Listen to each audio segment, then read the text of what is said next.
It's just the beginning. It's just the beginning. Nah, saya mau sampaikan kepada saudara. Saudara tahu bahwa DNA gereja kita adalah pujian dan penyembahan dan firman Tuhan, pengajaran. Nah, pada saat Tuhan memberikan itu, maka kita harus belajar taat dari awal gitu loh. Kita harus bertumbuh di dalam worship, kita harus bertumbuh di dalam teaching, pengajaran firman Tuhan. Ya, karena apa? Karena setiap gereja Tuhan berikan DNA-nya itu berbeda-beda. Tuhan berikan beda-beda. Dan di sini sudah nyatakan gitu loh. Jadi setiap kita, jika saudara tap into the system, jika saudara menjadi bagian, saudara masuk ke dalamnya. Masuk ke dalamnya. Nah, ini akan ada lagi. Itu bukan sekali terus udah, enggak, ada lagi. Kalau ditanya kapan, to be honest kita belum tahu. Saya pribadi juga saya menantikan untuk oke Tuhan kapan lagi. Tapi kita harus flow with the Spirit. Kita harus tanya Tuhan kapan Tuhan. When is the right moment? Kalau kita buka di Alkitab, saudara ingat kita di FCBH kita belum lama kita ada di Dua Tawarik ya, di buku Dua Tawarik. Belum lama kita tahu bahwa pada saat Salomo mentahbiskan bait suci. Saudara ingat mungkin ceritanya. Kalau saudara ikut FCBH, saudara tahu karena belum lama. Pada saat Salomo mentahbiskan bait suci, dikatakan para imam yang melayani tidak kuat berdiri. Tidak kuat. Jadi pada saat saudara lihat orang rebah, slain in the spirit, itu bukan dibuat-buat. It's in your Bible. Ada di dalam Alkitab saudara. Mereka tidak kuat berdiri. Kenapa? Karena hadirat Tuhan begitu pekat. Jadi mereka rebah. Nah, the glory of God, hadirat Tuhan, kemuliaan Tuhan, ya itu kabot. Kabot in Hebrew. Kabot artinya. Bahasanya aslinya kabot yang artinya weightiness. Jadi hadirat Tuhan itu ada bobotnya, sehingga pada saat hadirat Tuhan turun harus ada struktur yang kuat untuk menahannya. Are you following me? Ya, seperti sesuatu yang memiliki bobot, katakanlah air kontainer berat 1 ton, pada saat dia harus ditaruh di sebuah struktur, ini harus kuat. Jika tidak, maka collapse. Gitu loh. Nah, kita ini hanya terdiri dari flesh and blood, physically. Maka tidak heran pada saat hadirat Tuhan turun seringkali ya orang rebah. Orang rebah. Memang demikian dari zaman dulu di Alkitab pun sudah ada. Sudah ada. Seperti itu. Jadi itu bukan dibuat-buat, sekali lagi bukan dibuat-buat. Dan kita berdoa, kita juga sudah berdoa begini. Pada saat kemarin mulai, saya berdoa, Lord, let your prophetic flow. Jadi pada saat tidak heran, pada saat kita start itu word of prophecy mengalir. Kalau disuruh ngulang ya saya nggak ingat kemarin ngomong apa aja, saya nggak ingat. Tapi karena kita sudah berdoa demikian, maka profesi itu mengalir. One prophetic word after another, mengalir. Dan beberapa sangat spesifik Tuhan nyatakan, ya. This is amazing. Ini luar biasa sekali. Oke, saya akan share something secara cepat karena waktu ya, karena masalah waktu. So hopefully mungkin kalau nggak selesai ya saya harus cut. Nah, hari ini adalah the day of Pentecost. Ya, kita merayakan the day of Pentecost. Kita sudah berada di Holy Spirit Week ya. Temanya Holy Spirit terus. Mungkin kalau saudara ikuti dari 3 minggu ke belakang, kita sudah belajar banyak tentang Holy Spirit ya. Memang sempat terpotong 1 minggu pada saat anniversary. Ya. Jadi hitnya itu semalam. Itu kayak peaknya itu tadi malam. Itu peaknya. I believe it was the peak. Ya, itu hitnya tadi malam. Ya. Begini saudara, the day of Pentecost. Kalau kita lihat di Alkitab, hari raya Pentecost itu memang cuma satu kali. Hari raya Pentecost pada saat Roh Kudus dicurahkan, ya ada 120 orang berkumpul di upper room, ya di upper room, ya dilawat Tuhan. Mereka dilawat Tuhan dan mereka mulai berbicara dalam bahasa yang baru. Tapi yang mau kita lihat sekarang adalah akibatnya. Karena tadi seperti dikatakan tadi di dalam kesaksian itu ignition. Ignition itu seperti mesin dinyalakan. Nah, begitu itu sudah nyala, maka mesin itu akan mampu melakukan banyak hal. Ya, seperti perapian, dia akan berfungsi jika dia nyala. Apinya itu harus nyala dulu. Bahasa Indonesia mungkin apa ya? Disundut api. Nah, itu begitu nyala, maka api itu harus di-maintain. Harus dijaga jangan sampai padam. Karena kalau begitu dia padam, maka kita harus menyalakan ulang. Tapi begitu itu sudah nyala, maka yang kita lakukan adalah maintain supaya dia tidak padam. Ya, dibandingkan kalau udah terlanjur padam nyalainnya. Nah, jadi apa yang dilakukan Tuhan atas tempat ini, saya percaya kita akan dibawa ke next level, adalah ignition, sesuatu yang mulai dinyalakan. Last night itu momennya, dinyalakan. Berarti kita harus jaga apinya, saudara. Harus jaga apinya. Akan ada 1001 macam distraction yang akan berusaha memadamkan api. Ya, apapun itu yang kelihatannya mungkin bukan distraction, tapi itu ternyata distraction. Ingat, your enemies, iblis, setan itu jahat tapi tidak bodoh. They are evil but they're not stupid. Remember that. Remember that. They've been around for more than 6,000 years. They're not stupid. Mereka bisa pakai 1001 macam cara untuk mendistract kita dari destiny. Setiap kali Tuhan berikan destiny kepada kita secara satu tubuh Kristus, setiap kali Tuhan berikan destiny kepada saudara pribadi lepas pribadi, saudara diberikan sesuatu, prophetic word, apapun juga. Destiny maksudnya adalah Tuhan mau pakai saudara di area tertentu di dalam hidup Anda. At that moment, detik berikutnya yang datang adalah distraction. Distraction itu sesuatu yang dipakai untuk membelokkan kita dari jalur kita. Tuhan udah tetapkan, nih kamu akan jadi begini ke sana, itu harus dibelokkan. Membelokkannya sangat halus, seringkali kita tidak terasa. Nah, ini yang harus kita tahu, saudara. Kita harus tahu. Ya, secara cepat kita akan belajar something hari ini, ya. Akibat dari Pentakosta itu apa? Efeknya itu apa? Efeknya itu apa? Nah, tadi malam saya udah share bahwa di Alkitab kalau kita buka ya, para rasul itu diurapi 3 kali. 3 kali, kapan aja itu? Ya, ini dia. Yang pertama Yohanes 20 ayat 21 sampai 22. Ini ketika Yesus bangkit, hari Minggu kan dia bangkit pagi, malamnya langsung mendatangi para murid. Ini yang dilakukan Yesus. At the same day, saya ambil yang King James bahasa Inggris. So Jesus said to them again, peace to you, as the Father has sent me, I also send you. Ini malamnya, Minggu malam. Pagi dia bangkit, ini Minggu malam. Lihat, 22. And when he had said this, he breathed on them and said to them, receive the Holy Spirit. Terimalah Roh Kudus. Nah, bayangkan saudara, kalau Yesus bilang terimalah, berarti mereka terima nggak? Terima, pasti. Dikasih, udah. Tapi saya nggak punya waktu untuk buka di ayat yang lain. Tapi anehnya kalau saudara buka Lukas 24 ayat 49 dan Kisah 1 ayat 5 dikatakan gini, oke kamu sudah terima ya nih, dia kan terima toh, terimalah Roh Kudus. Tapi jangan kemana-mana, stay in the city, tetap tinggal di Yerusalem, jangan kemana-mana. Bayangkan gini saudara, diberi Roh Kudus, murid-murid mungkin begitu bersuka cita karena sebelumnya cuma dijanjikan Roh Kudus di saudara buka di Yohanes pasal 7. Nah ini diberikan Roh Kudus, receive the Holy Spirit.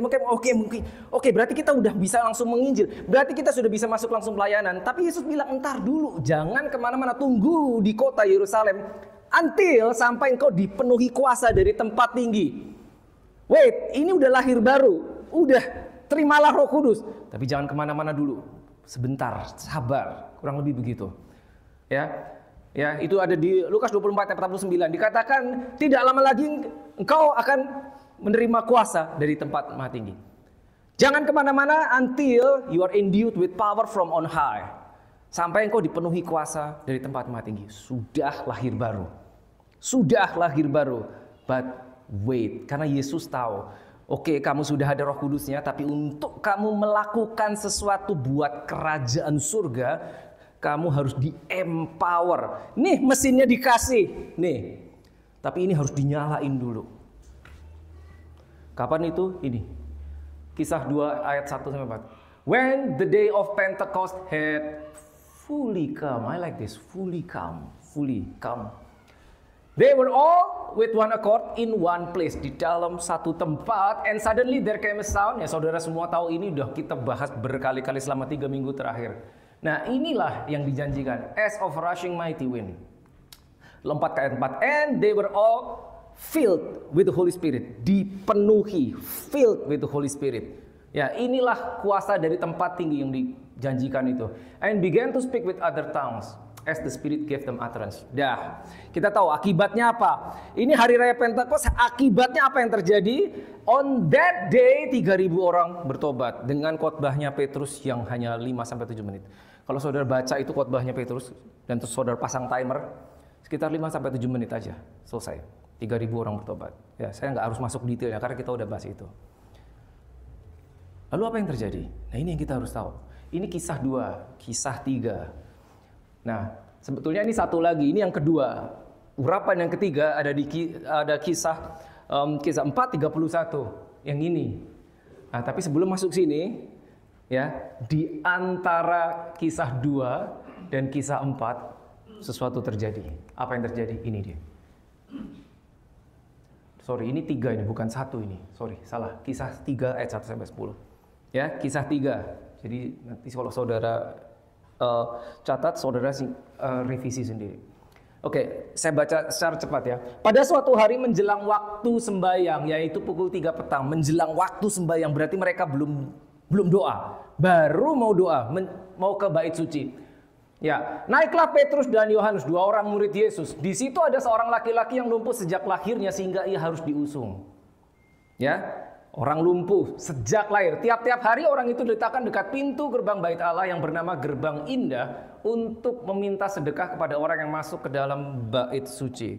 Ya, karena dia lumpuh sejak lahir, dia ditaruh di pintu gerbang. Banyak orang lewat, minta sedekah, pengemis. Oke, bayangkan ya. Nah, ayat 3, ketika orang itu melihat bahwa Petrus dan Yohanes hendak masuk, ingat ya tadi belum masuk, baru mau jalan masuk. Ia meminta sedekah. Mereka menatap dia dan Petrus berkata, Petrus dan Yohanes menatap orang itu dan berkata, lihat aku, lihat kepada kami. Now this is amazing. Petrus berani ngomong, lihat kami. Dia nggak ngomong, lihat Yesus, lihat Tuhan. Look at me, look at us. Kita berani nggak ngomong gitu? Look at us. Wait, bukankah harusnya lihat Yesus, lihat Tuhan? Look at us nih, lihat kepada kami. Ya tentunya orang itu menatap mereka dengan harapan akan mendapat sesuatu. Karena yang diminta adalah sedekah. Mereka minta uang kan. Apa orang itu? Karena orang lumpuh sejak lahir.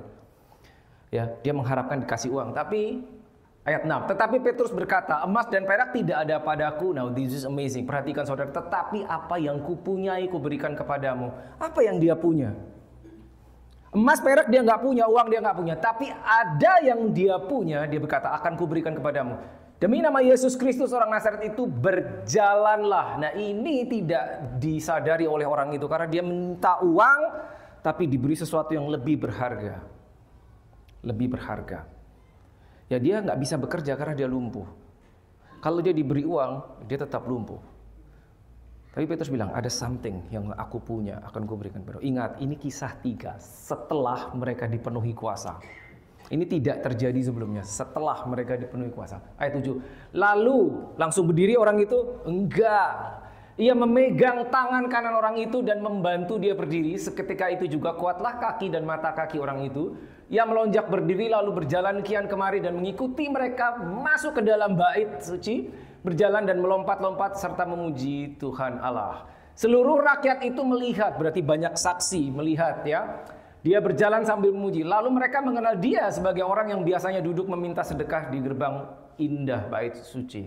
Sehingga mereka takjub dan tercengang tentang apa yang terjadi padanya. Bayangkan saudara, ini setelah dipenuhi kuasa. Ini terjadi. Akibat Pentakosta. Pentakosta terjadi kisah 2, ini kisah 3, pasal 3. Petrus beroperasi dengan kuasa.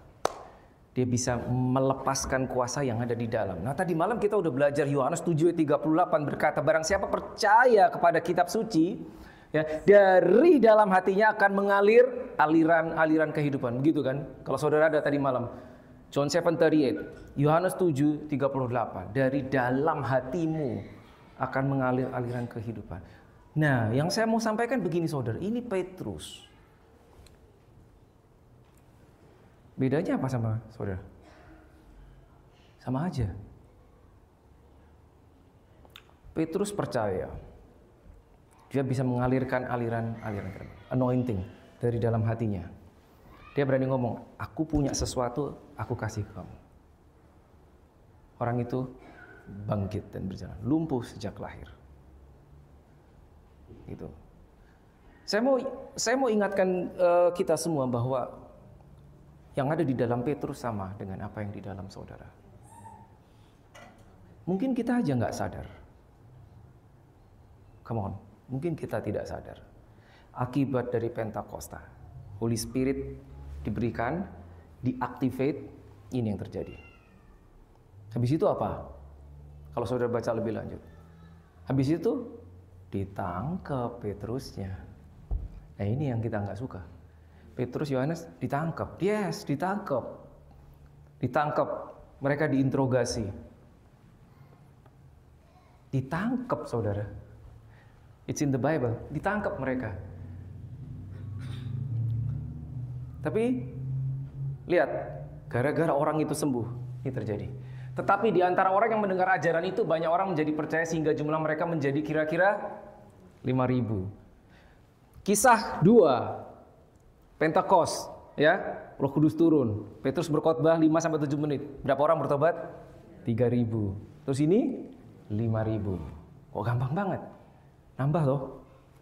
Holy Spirit sudah masuk, hadir, menguasai area, menguasai orang-orangnya. Ini yang terjadi. Akibat dari Pentakosta. Akibat dari Pentakosta.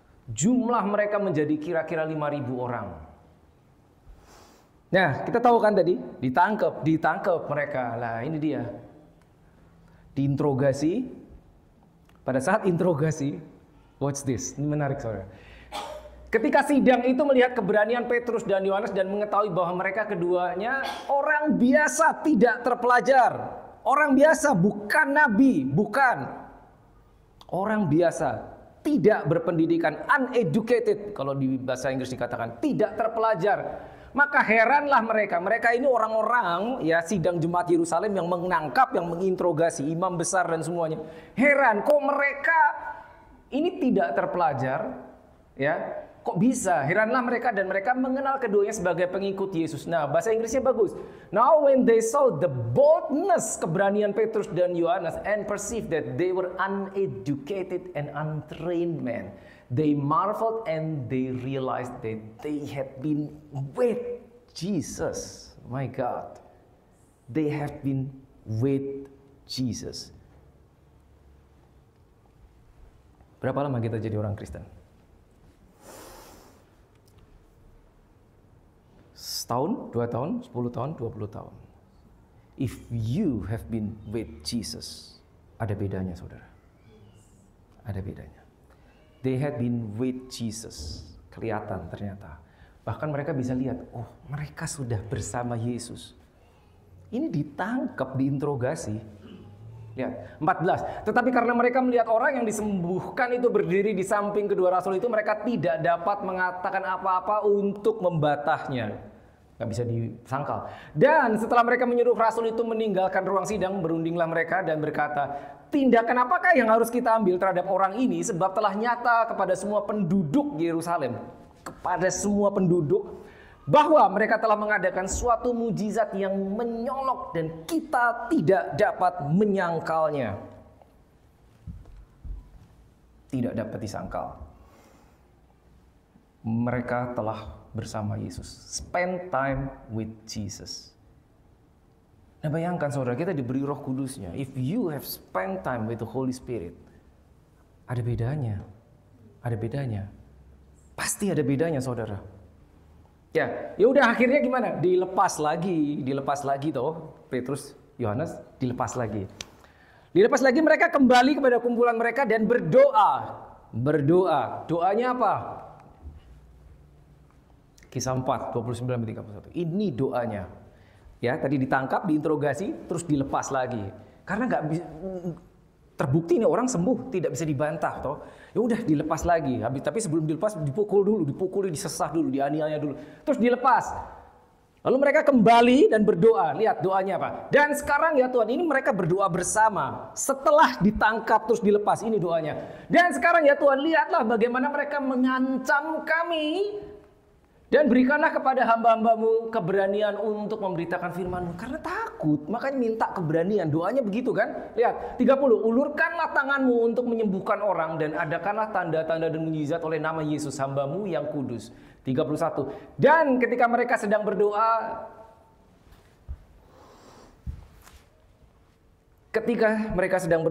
apa yang terjadi?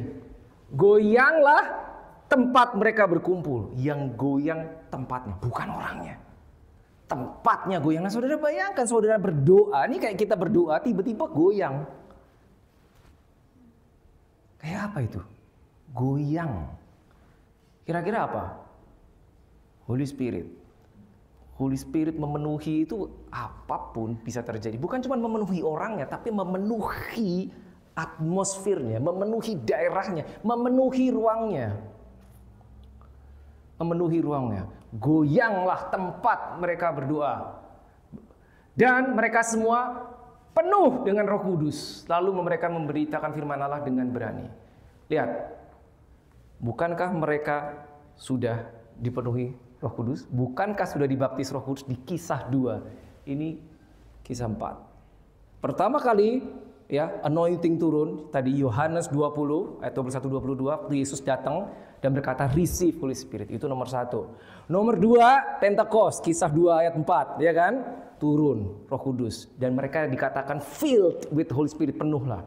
Sekali lagi Kisah 4, mereka berdoa dan goyang dan semua penuh dengan Roh Kudus. Lalu mereka memberitakan firman Allah dengan berani. The third anointing. Lihat, setiap anointing ada purpose-nya. Ada purpose-nya. Pertama kali mereka menerima, pada saat Yesus bilang, terimalah Roh Kudus. Dibilang, jangan kemana-mana. Kamu udah ada Roh Kudusnya, tapi ntar dulu, sebentar. Tunggu dulu sampai dipenuhi dengan kuasa dari tempat tinggi. Begitu kuasa turun, apa yang terjadi tadi kita tahu. Petrus berkhotbah singkat, 3.000 orang bertobat, ya. Lalu Kisah 3, akibat dari Kisah 2 tadi apa? Orang lumpuh sejak lahir bangkit berjalan, lalu mereka ditangkap, dianiaya, dilepas, dan lalu diurapi lagi. Kisah 4. Ini jaraknya sebentar, saudara. Ini kira-kira yang ketiga apa akibatnya? Ini dia. And with, I like this, great power. Kita tahu dijanjikan di Kisah 1 ayat 8, engkau akan menerima kuasa. You shall receive power when the Holy Spirit comes upon you. Engkau akan menerima kuasa pada saat Roh Kudus turun. Tapi Kisah 4 bukan cuma kuasa, but great power. My God. Great power ini after the third anointing. The apostles gave witness to the resurrection of the Lord Jesus and great grace. Kasih karunia yang berlimpah-limpah akibat dari urapan. Jadi jangan underestimate anointing. If you don't understand, you don't understand. And that's it. But if you understand, something great will happen. Ini dia. Ini akibatnya. Apalagi akibatnya setelah yang ketiga. Nah, kalau saudara lihat, masih ada nggak? Nggak ada. Nggak, saya tulis. Ya, yang akibatnya lagi ya. Akibatnya ini setelah ini, kalau saudara lanjut baca Kisah 4 sampai Kisah 5 sampai selesai, ya. Inilah mulai bayangannya Petrus menyembuhkan orang sakit. Saudara tahu kan? Bayangan doang. Wait, bayangan. There is no substance in a shadow. Gak ada. Itu cuman bayangan. Loh, kok bisa? Bayangannya menyembuhkan orang sakit. Itu setelah ini, saudara. Bayangannya menyembuhkan orang sakit. Lalu kisah Ananias dan Safira, kalau saudara tahu. Lihat. Tapi bukan cuma itu. Aniaya, persecution juga meningkat. Tapi tidak satu pun mereka menyangkal Yesus. Kenapa? Mesinnya udah nyala. Mesin yang di dalam saudara harus nyala. Api yang di dalam saudara harus nyala. Jangan sampai padam. Karena musuh, the devil, iblis, dan demonic spirits akan berusaha memadamkan apa yang Tuhan kasih di dalam diri saudara. Bayangan menyembuhkan orang sakit, it's in the Bible. Bayangan doang. Gitu loh.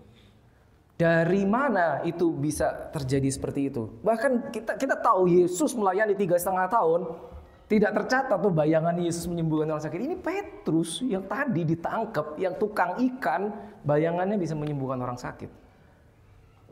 Dan kalau saudara baca lebih jauh lagi, Paulus, sapu tangannya menyembuhkan, mengusir setan. Sapu tangannya doang. Ibaratnya saudara tahu saudara dipenuhi Roh Kudus. Saudara harus melakukan pelayanan, ada orang minta didoakan, aduh aku sibuk, udah aku nggak sempat, nih bawa nih sapu tangan. It's a prayer cloth. Ini cukup. Ada satu testimoni. Now this is real. Mungkin kita dengar apa iya sapu tangan itu kan cuma kain. Apa itu bisa mentransfer kuasa? Gini. Anointing is transferable. Oh my God, anointing is transferable. If you don't understand it, look. Anointing itu bisa ditransfer. Yes, bisa ditransfer. Bisa, saudara. Ya. The power of God itu transferable. Anointing itu adalah manifestasi kuasa Roh Kudus. Jadi kalau saya tumpang tangan, I can transfer what's in me. Yes, I do, I can. Saya bisa, saudara bisa juga. Tapi the presence itu tidak transferable. Jadi saya bisa, misalkan ada orang saya tumpang tangan, receive, misalkan ya, be healed itu bisa. Karena yang ditransfer adalah anointing. Yang Tuhan taruhkan ini bisa ditransfer. Tapi saya tidak bisa tumpang tangan kepada orang dan saya bilang be saved.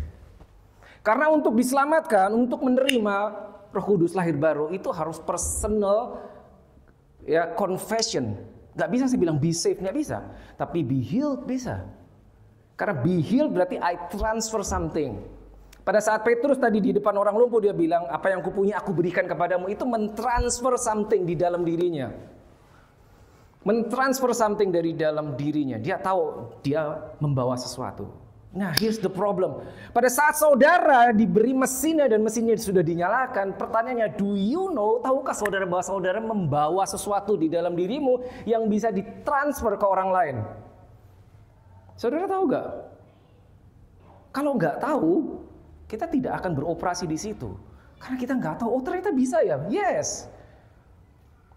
Ada satu cerita, ini tahun sekitar awal 1900-an. Saudara pernah tahu ada seorang penginjil, healing evangelist namanya John G. Lake.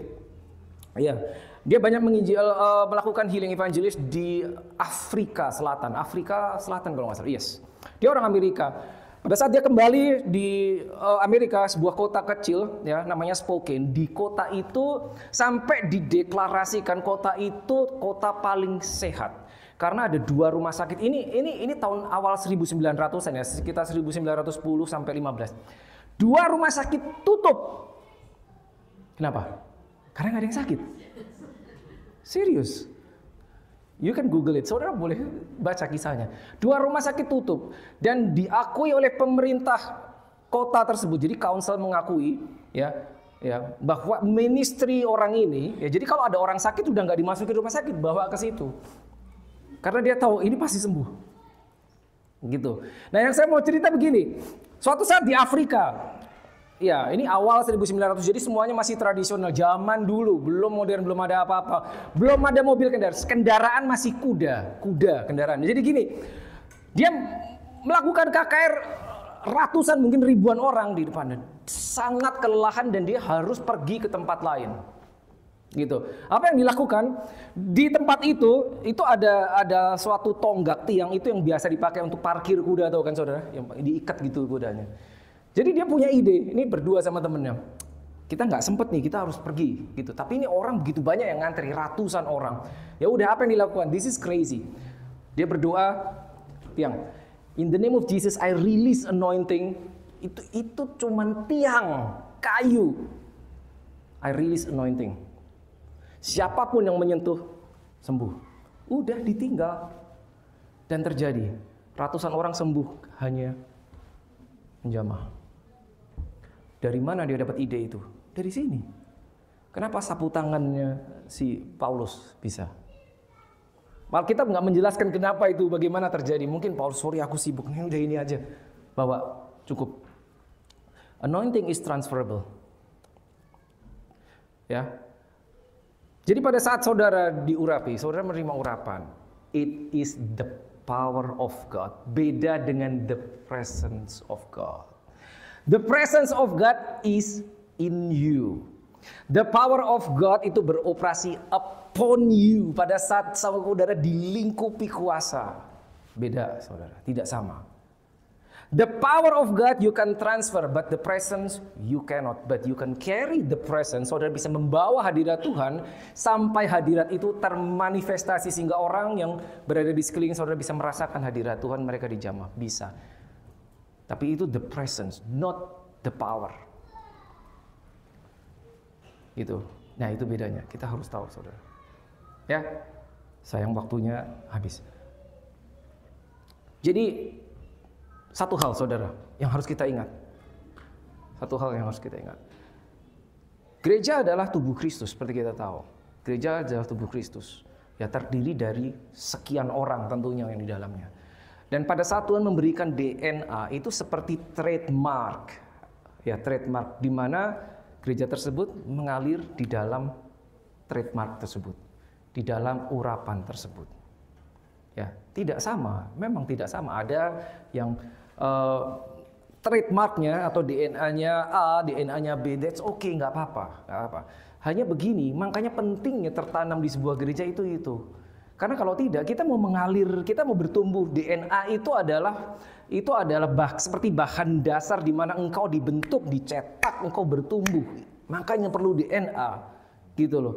Kalau seminggu di sini, seminggu di sana, mau dapat DNA-nya yang mana? Nggak bisa. Harus tertanam dan bertumbuh di situ. Dan tadi sudah dibilang jangan jadi penonton. Jadi penonton nggak tumbuh, saudara. Begitu ada program apa, ikut saudara, ikut bertumbuh di dalamnya. Get the anointing. Tangkap visi Tuhan yang Tuhan berikan atas tempat tersebut, atas gereja tersebut. Begitu saudara masuk, saudara mengalir di dalamnya. Yang sering kali salah dipahami itu begini. Saya lihat aja Tuhan, itu kayaknya bukan buat aku yang kayak gitu-gitu. Pokoknya aku datang pasti. Setiap minggu aku ke gereja. Tapi kau hanya mau nonton aja. Tapi kalau engkau, Tuhan, mau memakai aku, here I am. Terus kita pasif nunggu. Nggak gitu. Tidak gitu. Menunggunya nggak gitu, saudara. Pada saat kita benar-benar dari dalam hati kita, Lord, yes I will, itu kita memberikan diri kita untuk masuk aktif jadi pemain, bukan jadi penonton. Jangan salah. Kalau kita cuman here I am Lord, ini aku di sini. Pokoknya kalau kau mau pakai aku, nih aku siap. Terus kita nggak ngapa-ngapain.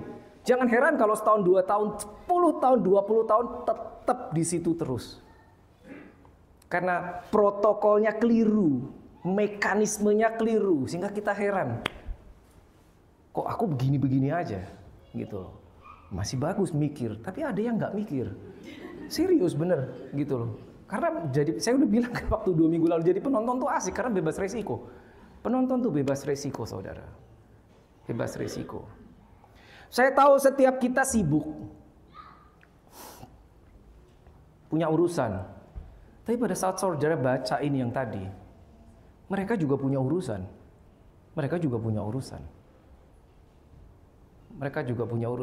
Pada saat Tuhan memanggil saudara, ya calling, panggilan, ya, tidak pernah, ingat baik, tidak pernah panggilan diberikan tanpa anointing.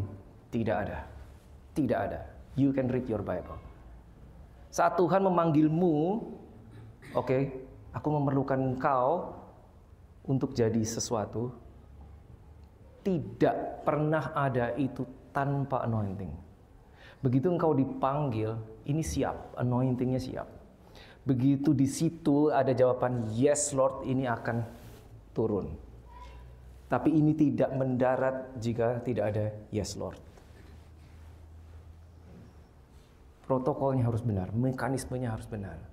Akibatnya banyak orang yang nunggu, tapi ini nggak mendarat, hanya melayang-layang terus. Anointing seperti mantel yang melayang-layang di udara, cari tempat mendarat, tapi tidak mendarat.